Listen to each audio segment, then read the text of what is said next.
Europe 1. Ce matin, Nikos Aliagas, vous recevez Corinne Maziero. Elle est à l'affiche du film Les Invisibles, une comédie sociale sur les femmes SDF. Bonjour Corinne Maziero. Allô. Vous êtes à l'affiche d'un film qui m'a bouleversé. Ça s'appelle Les Invisibles, il est réalisé par Louis-Julien Petit. Il sort aujourd'hui au cinéma. Alors évidemment, le grand public vous connaît parce que vous incarnez depuis quelques années la célèbre Capitaine Marlowe sur France 3. Mais là, vous êtes dans un tout autre registre, dans quelque chose qui vous ressemble, et vous allez nous expliquer pourquoi dans quelques instants. C'est un film qui nous plonge dans le désarroi et dans le quotidien des travailleuses sociales, mais il n'y a pas de pathos.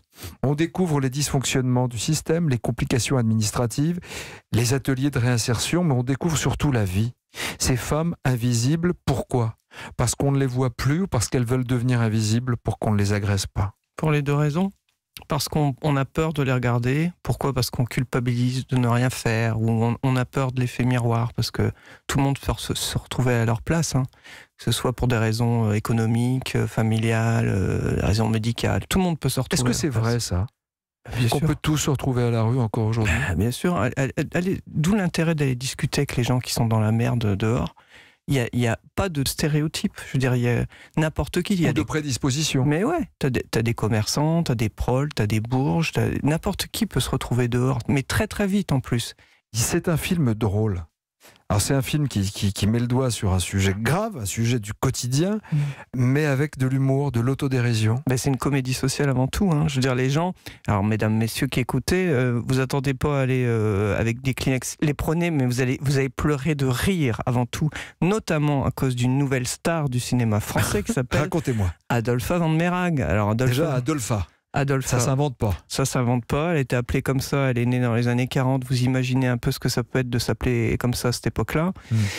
Et puis Adolpha, c'est une nana, moi c'est ma pote, hein. Quand je l'ai présentée à Louis-Julien, on fait un spectacle avec Adolpha depuis 2 ans et demi, et elle a écrit un livre, hein, sur son histoire, et c'est le symbole de la résilience, de l'humour, du chant, enfin voilà. Son histoire, on en parle depuis quelques jours sur l'antenne d'Europe 1, elle a même été reçue chez Wendy Bouchard. Adolpha, elle était mariée, elle avait un mari alcoolique qui la battait, et ensuite c'est son compagnon qui va continuer. C'est une femme qui, de toute manière, sera le souffre-douleur des hommes qu'elle a croisés sur son chemin, jusqu'au jour où elle va tuer celui qui est son bourreau aussi. Elle va tuer, elle va se défendre, en fait c'était lui ou elle.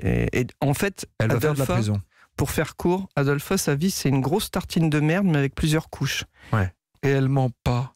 Parce que dans le film, lorsque Adolpha demande du travail, doit présenter un CV, il y a toujours un petit silence où elle dit « mais voilà, j'ai appris à réparer des machines à coudre ou des machines à laver en prison parce que j'ai tué mon mari, blablabla. » Mais elle ment pas. Pourquoi ? Parce qu'elle a pas honte de ce qu'elle est, et c'est ça qui est beau. Que les gens sachent voilà. Qui elle est. Et que qui qu'on soit, quoi qu'on ait fait et quoi qu'on puisse représenter, on a le droit d'exister, on a le droit d'être respecté. C'est dans ce sens-là qu'elle ment pas. Vous avez connu la rue, Corinne ? Un petit peu, ouais. On s'en sort comment ? Aujourd'hui, avec un peu de distance, ça fait presque 30 ans que vous êtes actrice ? Ouais, à peu près, un peu moins. Est-ce que vous pensez à la jeune femme que vous étiez dans la rue, l'ado un peu paumé ? Mais moi j'étais, en plus, en fait, chaque personne qui est dehors, chaque personne qui subit la grande précarité, chacun a son histoire, donc il n'y a pas des solutions en général, c'est vraiment des solutions au cas par cas, et ça se fait pas du jour au lendemain. Tiens, aujourd'hui je décide de m'en sortir. C'est ce que dit le film aussi. Exactement. Et c'est ça qu'il faut bien comprendre, et qu'on peut tous réussir à aider une personne, ne serait-ce qu'une personne, déjà c'est énorme. Et qu'est-ce que je pourrais souhaiter comme ça à tous ces gens qui sont dans la merde, tiens, par exemple, de se rassembler et puis de commencer à aller gueuler quelque part. Ça se fait, non, en ce moment ? Ouais, tiens, sur des ronds-points, ce serait une bonne idée, non ? Ça se fait, ça continue, ça veut dire quelque chose, c'est symptomatique au-delà des revendications, on va dire, financières, du quotidien, c'est symptomatique de quelque chose de plus profond. Ça date pas d'aujourd'hui, ça pète aujourd'hui, et tant mieux. Et quoi faire par rapport à ça ? Déjà, écouter un peu ce que dit le film aussi, écouter, regarder et trouver des solutions ensemble. Alors vous, Corinne Maziero, c'est le théâtre qui vous a sauvé. C'est devenu votre métier. Vous êtes maintenant regardé et vu par des millions de téléspectateurs à la télévision avec la série Capitaine Marlowe. Vous le gérez ? Pas du tout. Super. Très mal. Merci d'être venu. Vous le gérez parce que vous avez vécu et vous n'avez pas oublié. Non, j'ai pas oublié. Et puis Moi, j'ai l'habitude de réagir. Je sais réagir quand on m'attaque, etc. Mais quand on vient me dire des trucs gentils, je suis très mal à l'aise avec ça. Donc, je gère pas très bien. En tout cas, vous êtes à votre place dans ce film. Vous n'êtes pas à la rue, entre guillemets, en tant qu'actrice. Loin de là. Je ne fais pas de mauvais jeu de mots, mais allez voir Les Invisibles. Ça sort aujourd'hui. Avec vous, Corinne Maziero, avec Audrey Lamy, remarquable, avec Noémie Lovski, avec Déborah Lukumwena, avec Sarah Souko, avec des visages que vous n'avez jamais vus ailleurs, des actrices que vous ne connaissez pas vraisemblablement parce qu'elles-mêmes n'étaient pas actrices avant de se retrouver devant la caméra. Mais c'est ça la magie du cinéma, c'est de raconter nos vies. Merci d'avoir été notre invitée, Corinne Maziero. Merci beaucoup.